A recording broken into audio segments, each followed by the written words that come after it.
Des ondes vocastes, l'invité. Et c'est l'heure de retrouver notre grande interview. Julien Vigier, tu reçois Frédéric Sigrist de France Inter. Il y en a qui chantent quand vient la fin de l'été. Avec lui, c'est plutôt quand vient le début de l'été. Frédéric Sigrist de France Inter est avec nous pour évoquer l'émission de l'été de France Inter, Blockbuster. Bonjour Frédéric. Bonjour Julien.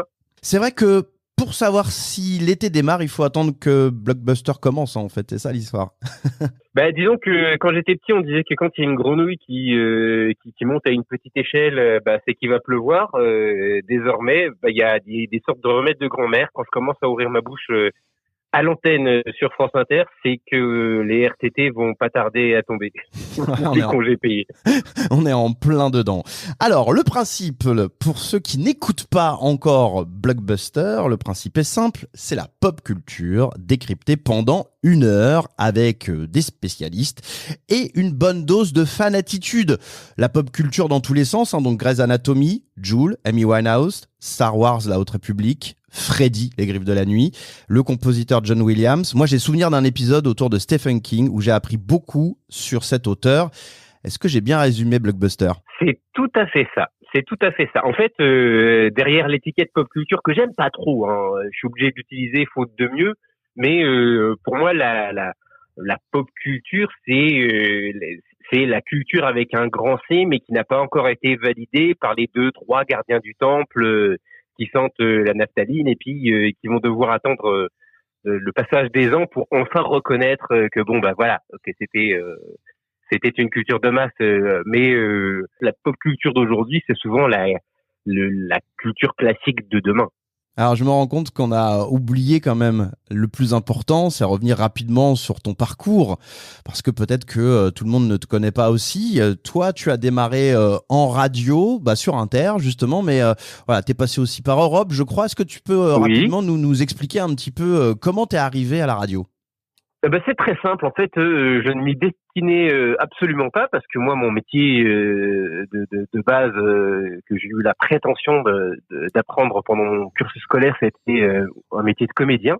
Et à l'issue de ce cursus-là, moi, je voulais évidemment continuer mon métier de comédien, mais j'étais originaire de Nancy, je suis métis, je suis un gros gaillard, donc autant dire que j'étais dans un entre-deux, pas assez beau pour être jeune premier, pas assez moche pour être remarquable, pas assez noir pour jouer les quelques rôles de noir qu'il y avait dans le répertoire français. Donc je me suis dit je vais voir si je peux écrire. C'est dommage parce que maintenant on a du Raphaël Quenard qui vient de Grenoble. Maintenant venir être acteur et venir d'une petite ville, c'est hype quoi.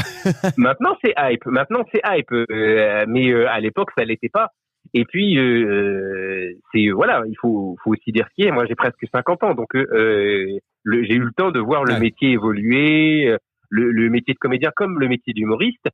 Et comme j'ai commencé par des one-man shows et qu'à l'époque tout se faisait à Paris, je suis monté à Paris et en jouant mes spectacles dans un théâtre parisien, j'ai été remarqué d'abord par une animatrice radio qui bossait à France Inter il y a des années qui s'appelait Sylvie Larocca. D'accord. Qui m'a fait intégrer une émission qui s'appelait Déjà debout, pas encore couché, qui était tous les vendredis, samedis, dimanches de 5h à 7h du matin. Donc ça, on est en quoi, on est en quelle année à peu près là ?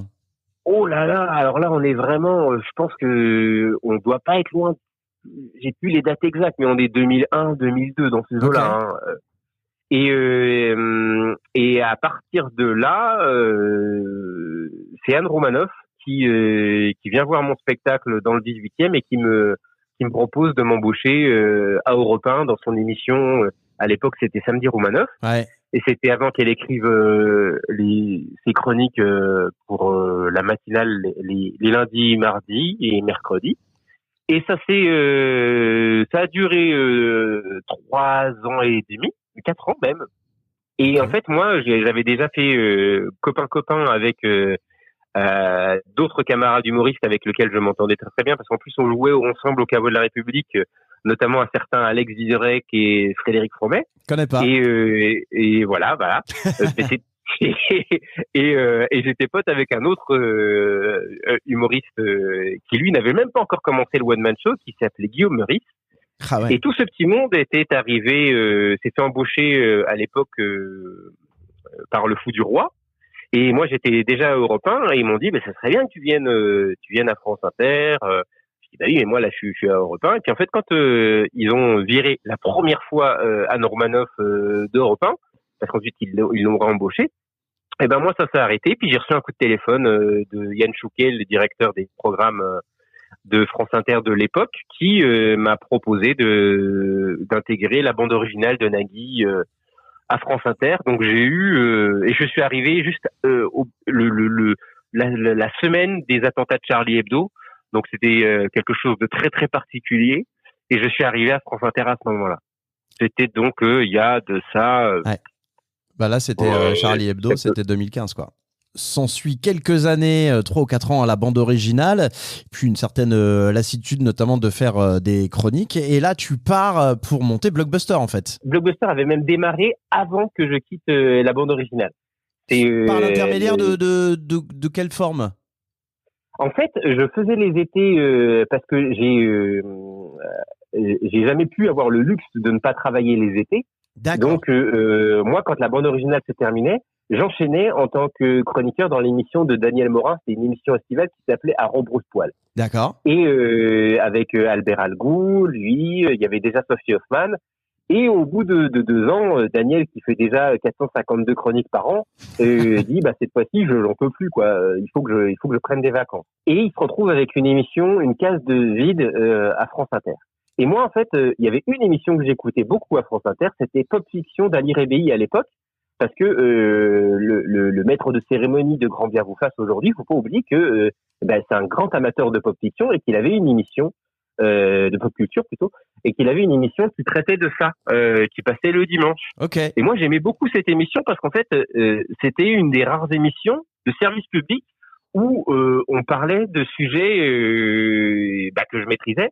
Et puis voilà quoi. Je me suis toujours dit mais je ne comprends pas. C'est les auditeurs qui aiment le jeu vidéo, qui aiment les comics, les mangas, la bande dessinée de manière générale, les séries et les films d'horreur où ils payent des impôts aussi. Donc pourquoi ils n'ont pas d'émissions qui ça leur revient aussi. Le service public c'est censé justement rendre service à tous les publics. Ben pourquoi on leur parlait pas de Dragon Ball Z, nom de Dieu?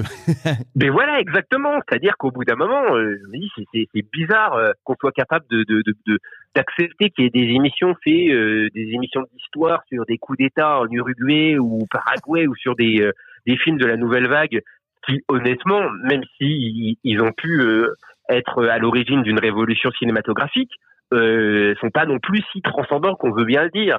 Donc et on parle pas des Dents de la Mer, et on parle pas de Jurassic Park, on parle pas d'Avatar ou ce genre de choses. Donc je trouvais ça bizarre. Et donc j'ai dit moi j'aimerais bien avoir qu'il y ait une émission là-dessus. Et c'était Emmanuel Perrault. C'est ça en fait, mais je me demande un peu en termes de coulisses, parce qu'on a tous ce fantasme-là, on se dit mais comment ça se passe quand on est à la Maison de la Radio, à France Inter, qu'on est pour le coup comme toi chroniqueur ou qui fait des remplacements, à un moment donné on a envie de porter quelque chose, mais comment ça se passe? Est-ce qu'il faut aller taper à la porte de la mais direction? En fait ça s'est fait. Oui, alors c'est ça, mais en fait à l'époque ils sont toujours accessibles. Cette direction-là, c'était Emmanuel Perrault, le grand Manitou, okay. qui lui m'avait déjà connu quand j'étais à Europe 1. Et en fait il était arrivé à France Inter avant moi. Et je sais pas, il avait vu quelque chose en moi que j'ignorais sûrement de moi-même aussi.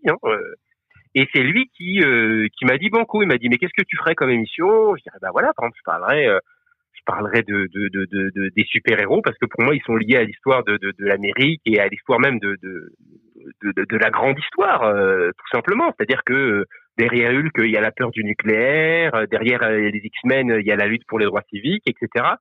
Et j'ai présenté les choses, c'était aux ondes, donc devant un verre, c'est la brasserie qui est à côté de la Maison de la Radio. Ouais, c'est et il m'a écouté avec Yann Chouquet qui était à ses côtés pendant environ 25 minutes et ils m'ont dit c'est bon, t'as ton émission. Mais non. Et donc moi j'étais content, mais en même temps je me suis dit c'est gentil, mais techniquement je n'ai jamais fait d'émission de ma vie. Moi je fais des one man shows. Comment on fait, comment ça se passe, je ne sais pas comment on crée une émission. J'ai jamais fait vraiment de radio. Moi j'ai fait 4 minutes, tu vois, 4 minutes de chronique, mais il y a une différence entre être chroniqueur et dire des conneries pendant 4 minutes et puis devoir monter une émission de A à Z, comme on fait pour les invités. Sur France Inter, avec la pression qu'on peut imaginer, il faut trouver les musiques qui vont bien, il faut s'accorder avec les journalistes qui vont venir y participer. D'abord, les chroniqueurs, c'est qui, c'est quoi, est-ce qu'ils seront acceptés par la direction, il faut imaginer un travail avec le réalisateur technique, enfin c'est un grand barnum, quoi. Ça a été un grand barnum, donc on m'a mis avec une réalisatrice qui est une machine de guerre qui s'appelle Céline Hilla. Et moi, comme j'avais déjà travaillé avec Sophie Hoffman, qui est une attachée de production aujourd'hui, elle a fait un podcast notamment sur le cancer du sein qui est hyper bien, que je vous conseille d'écouter, My Boob Story, et qui travaille désormais aussi avec Dorothée Barbas sur Carnet de campagne. Et comme elle connaissait mieux le média radio que moi, je me suis dit tiens, ça pourrait être intéressant de que ce soit une co-présentation. Elle incarnera beaucoup plus l'esprit inter, et moi je pourrais continuer d'avoir ce côté geek un peu décalé qui a pas les règles, qui connaît pas les codes, quoi. Ouais, je vois. Et en fait, la première émission, j'ai pris un sujet qui pouvait parler à différentes tranches d'âge et puis qui puisse encore parler aux auditeurs d'Inter. C'était Dallas, et ça a été une catastrophe. Vraiment, ça c'est c'est facile, les 3 premières semaines de Blockbuster, quand j'allais à la cantine, pour te donner une idée, quand j'allais à la cantine et que mes attachés de production rencontraient des collègues de la maison de la radio, ils disaient t'es sur quelle émission cet été? Et eux ils répondaient Blockbuster, j'étais derrière et tu voyais les gens, donc d'autres animateurs, d'autres producteurs de la maison qui disaient mon Dieu, ma pauvre. C'était et vraiment les 3 premières semaines, j'étais vraiment le cousin, le cousin honteux de la famille, genre mais comment on a pu laisser passer une émission qui parle de sujets aussi débiles. En plus de ça, c'est adossé à des thématiques qui sont un peu adolescentes, en fait, donc c'est genre mais complètement. Bon ok, on a laissé le gamin faire son truc et c'est nul, quoi. Voilà, c'était vraiment ça, c'était mon Dieu. Mais ce qui s'est passé, c'est que les audiences de l'été sont tombées. Et ils se sont rendus compte que Blockbuster était l'émission la plus écoutée de l'été, et qu'en podcast, on avait même fait mieux Affaires sensibles. Et donc, ils ont eu un calcul de pragmatisme, ouais. de pragmatique. Mais alors, ils ont essayé de me la faire à l'envers quand même, parce que tout n'a pas été... Ils se sont dit, bon, et vraisemblablement, la pop culture, ça intéresse un certain public. Donc, ce qu'on va faire, c'est qu'on va créer une émission de pop culture à l'année qui s'appellera Pop Pop Pop, présentée par quelqu'un qui est plus pro. Et c'est comme ça qu'ils ont proposé la thématique à Antoine Decaune. Antoine Decaune, qui à l'époque voulait revenir faire de la radio. Ils ont très vite réalisé un truc, c'est que les gens qui aiment la pop culture, je le sais parce que j'en fais partie, profondément, on est des fadas et on a une bonne mémoire. On sait qui a dit quoi. Et ils se sont rendus compte que mine de rien, Pop Pop Pop, ça prenait pas comme ils voulaient. Que les chiffres que Blockbuster faisait en été ne correspondaient pas aux chiffres que Pop Pop Pop faisait à l'année. Ouais. Mais ce qui est assez logique, en fait. Ce qui est assez logique, parce que déjà, il y a un mood qui est complètement différent en période estivale de l'été, et qu'en fait, quand tu fais une émission de pop culture quotidienne, ça t'oblige peu ou prou à devenir une émission de promo. C'est-à-dire que tu deviens tributaire de l'actualité du moment. Ce qui est bien avec Blockbuster, c'est que j'ai quand même une année pour préparer une sorte de fil conducteur de thèmes, de thématiques, et je peux parler de blockbusters, quels qu'ils soient, qui sont déjà validés, déjà passés. Ouais. Donc on n'est pas du tout dans le même espace-temps. Et ça, je pense qu'il y a une vraie difficulté à traiter de la même manière la pop culture en quotidienne. Je pense que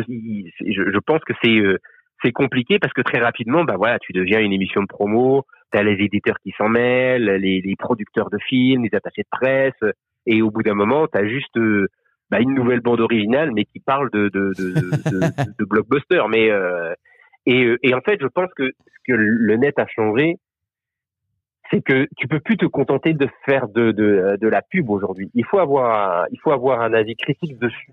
C'est-à-dire que c'est plus subtil que ça. C'est les gens sont pas réfractaires à ça, mais il faut que ça soit beaucoup plus affiché et que tu dises bah tiens, par exemple pour ce film-là, là j'ai pas aimé. Et que tu t'engages plus en tant qu'individu. C'est il y a une verticalité qui n'existe plus désormais avec le net, et tu as besoin d'incarner beaucoup plus dans tes qualités et tes opinions les sujets que tu vas aborder. C'est quoi la recette pour une bonne émission?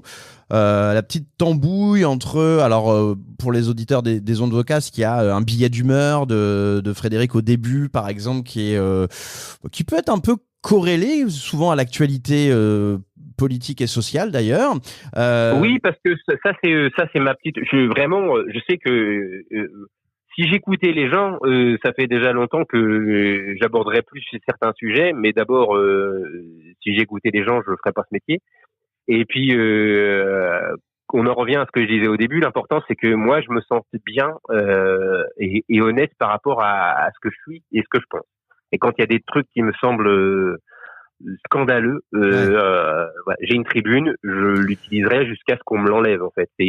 Ok, donc bon, ça c'est ok pour la direction de France Inter. Ils disent bon, c'est une émission de pop culture, de blockbuster, mais on a le droit aussi de venir non, avec. C'est pas forcément. Non, c'est pas forcément ok. Des fois ils râlent, mais je m'en fous. L'émission démarre avec ça. Ensuite, il faut se construire une bande. Comment on fait la bonne recette? C'est-à-dire, il faut un journaliste qui est plutôt dans. En fait, il faut des gens qui, il y a déjà plein de chercheurs qui ont fait des thèses sur certains sujets qui recoupent le thème qu'on va aborder. Et puis il faut des bons communicants, ça c'est sûr. Après, il y a aussi il y a le casting idéal sur le papier et le casting que les gens vont entendre. Et des fois, c'est deux choses très différentes parce que tout le monde n'est pas sur Paris. Ça déjà c'est un truc. Donc moi je préfère quand même quand les gens sont autour de la table parce que quand c'est par reporting, quand c'est par téléphone, c'est beaucoup plus compliqué. Si quelqu'un veut rebondir sur ce qu'il vient d'entendre, moi je le vois pas, il peut pas lever la main et ce genre de choses. Donc j'aime bien que les gens soient en studio.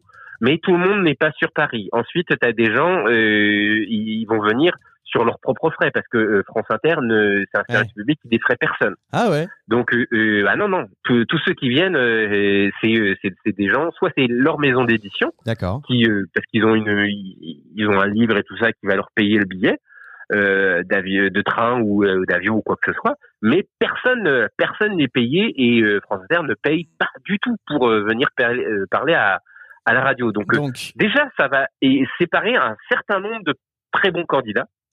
Et de très bonnes candidates aussi. Okay. Parce que voilà, il y a ce principe de sectorisation. Et puis ensuite, il y a certains sujets qui sont tellement, par exemple, quand je fais une émission sur Transformers, c'est compliqué. Il n'y a pas d'annuaire qui dit les experts et expertes de Transformers. Donc il faut fureter sur Internet et il faut en parler à des gens des fois passer par Hasbro pour dire est-ce que vous avez un fan qui collectionne toutes les figurines de Transformers depuis des années que vous connaissez. Ah bah oui, il y a du gros boulot de sourcing. Il y a notamment aussi un habitué de Blockbuster qui est Dedo, qu'on connaît parce qu'il fait du stand-up qu'on a vu dans quelques mini-séries. Il était dans Bref, je crois de mémoire. Oui. Alors en fait, déjà il est beaucoup plus connu que moi parce que c'est un humoriste qui a fait de la télévision. Jamel Comedy Club, c'est quand même une émission culte. Il fait partie de la génération de Fabrice Eboué, Thomas N'Djidjob, Blanche Gardin. Ouais. Et puis c'est un très très bon copain. On s'est rencontrés lors d'un festival d'humour en Martinique et on s'est rendu compte qu'on avait vraiment un amour commun pour la pop culture. Et donc c'est pour ça que je l'ai invité de plus en plus souvent. C'est valable aussi pour un Olivier Bénis qui lui travaille à la rédaction de France Inter et qui s'occupe plutôt des jeux vidéo, qui a une très bonne chronique qui s'appelle la faute aux jeux vidéo. Et puis aussi des gens que j'ai rencontrés avec qui j'ai travaillé au fur et à mesure et qui sont vraiment de très très bonne qualité. Benoît Lagan qui a été remercié il y a peu de temps par France Inter, mais qui a une connaissance anthologique et historique des séries dans leur et pas forcément que des dernières séries un peu hype sur Amazon Prime, HBO ou ce que tu veux. Non, vraiment lui c'est des séries de manière générale et qui sait en plus en parler avec passion. La musique, elle est importante aussi dans Blockbuster, comme pour toutes les émissions de France Inter. Il y a des pauses musicales dans les émissions de talk. Oui. C'est un marqueur fort. Et comme dans toutes les émissions de France Inter, la musique, elle n'est pas là par hasard. Il y a, tu peux nous expliquer un peu, il y a les morceaux de la playlist France Inter. Il y a les morceaux de la playlist. Alors, quand on fait une musicale, en général, quand on fait Jul ou Amy Winehouse, j'ai droit à deux chansons du chanteur ou de la chanteuse nommée. Et en fin d'émission, je casse le truc avec un morceau de la playlist parce qu'en fait, il y a des contrats qui sont passés entre les maisons de disques et le service public pour que un certain nombre d'artistes français soient diffusés sur des radios de service public. Tu l'as dit, il y a des morceaux de la playlist, il y a des morceaux qui sont autorisés entre guillemets parce que l'artiste c'est Diams, c'est Jul et donc ou John Williams, voilà. Et puis après on essaye de trouver des morceaux qui ont un lien avec la exactement. Et donc toutes les semaines je me retrouve dans le bureau du programmateur musical. Et je choisis, on fait la programmation des 2 mois qui vont venir. Dernière question, Frédéric. Donc toi, tu bosses à France Inter. Les émissions que t'écoutes sur Inter, tes émissions chouchou, tes animateurs chouchou, c'est quoi en ce moment? Je vais pas mentir, de toute façon ça se voit. C'est évident que Charline et toute sa bande étaient mon émission favorite de très très loin parce que voilà c'est mes amis, c'est des gens avec qui j'ai travaillé, puis j'aimais bien qu'il y ait un espace voilà, parce que contrairement à ce qu'on dit souvent, France Inter n'est pas une radio de gauche, ou alors c'est ceux qui n'écoutent pas qui pensent ça, mais voilà, donc c'était évident, tous les humoristes qui étaient dans cette émission, je les aimais vraiment beaucoup. Et puis sinon en podcast que j'écoute plutôt, parce que je suis pas un grand j'écoute la radio en fond, mais moi je préfère écouter de la musique. Vraiment chez moi c'est un truc que je privilégie. Et s'il y a des podcasts, je vais par exemple écouter les podcasts de First Print de Arnaud Tomassini et Corentin de Comics Blog, parce que je trouve qu'ils font un taf sur le comic book qui est pas facile, parce que autant faire des podcasts sur les mangas stars vedettes, c'est assez simple parce que tu peux très vite tu parles de Dragon Ball, tu parles de One Piece, tu vas avoir des clics, tu vas parler de Swamp Thing, d'Alan Moore, de Warren Ellis, là ça va être plus compliqué. Tu vas t'adresser déjà à un public un peu plus pointu. Donc je trouve qu'ils font un travail absolument salutaire. J'aime bien aussi des podcasts type mes couilles sur la table. Tu vois, où voilà, je trouve que c'est j'aime bien le ton. J'aime bien les certains podcasts féministes, voilà, parce que ça me permet de comprendre aussi ce qui peut le monde qui nous entoure, nous les hommes. Voilà, puis surtout le truc c'est que il y a 50% de la population de l'humanité qui a aussi des choses, des points de vue et des choses à raconter, et donc je trouve que j'aime bien les entendre, même quand je suis pas forcément d'accord, en me disant tu vois, si là t'es gêné, c'est peut-être que t'as un souci, d'où ça vient, etc. Donc je trouve que c'est pas mal. Et puis qu'est-ce que j'écoute aussi comme j'écoute de temps en temps c'est plus que de la SF de Loïc Cherry, parce que j'aime bien les invités qu'il invite, qui fait venir, parce qu'en comme en plus ils sont souvent à distance, il a la chance d'avoir de gens qu'on n'entend pas régulièrement sur les médias généralistes et voilà. Mais globalement, le cœur de mon écoute, ça reste la musique. Bah justement, moi j'ai une proposition. Il y a Blockbuster, mais comme tu es un gros fan de hip-hop, on se comprend, hein. On est ensemble, c'est la même famille, Frédéric.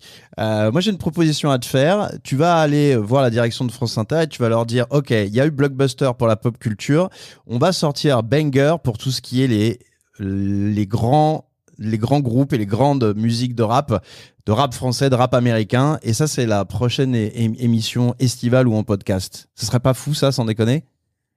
Eh ben, écoute, tu sais que je pense que ça les intéresserait énormément, et je pense même qu'ils ont déjà essayé de le faire, mais ils l'ont pas forcément fait de la manière la plus intelligente. C'est-à-dire que quand ils ont fait le Grand Urbain avec Quentin, Eric et Quentin, je pense que c'était parce qu'il y a eu une émission de rap qui passait le samedi à 20h et qui n'a pas trouvé son public parce que c'était le samedi à 20h. Non, mais tu vois, on pourrait partir sur un banger d'une heure consacré à la FF, parce que comme ça, on pourrait parler de SAT, de Dan Shoah, etc. On pourrait rentrer dans le détail, c'est ça qu'on veut. Eh ben, écoute, tu sais quoi? Le rendez-vous est pris, on se fait un grand blockbuster sur la Funky Family. C'est noté. Et alors là, franchement, je serai le premier des auditeurs. Merci beaucoup, Frédéric, de nous avoir accordé du temps. On rappelle que Blockbuster, c'est évidemment tous les jours de l'été à 17h sur France Inter. Évidemment, en podcast, vous pouvez les écouter même quand c'est l'hiver, hein, parce que justement, ça nous rappelle un petit peu l'été. Frédéric Sigrist, merci beaucoup de nous avoir expliqué tout l'envers du décor de cette émission, et encore bravo pour toute la passion et l'engouement que tu mets, toi et ton équipe, pour justement mettre cette, non pas pop culture, mais cette culture en avant. Merci. Merci à toi, Julien. Des ondes Vocast.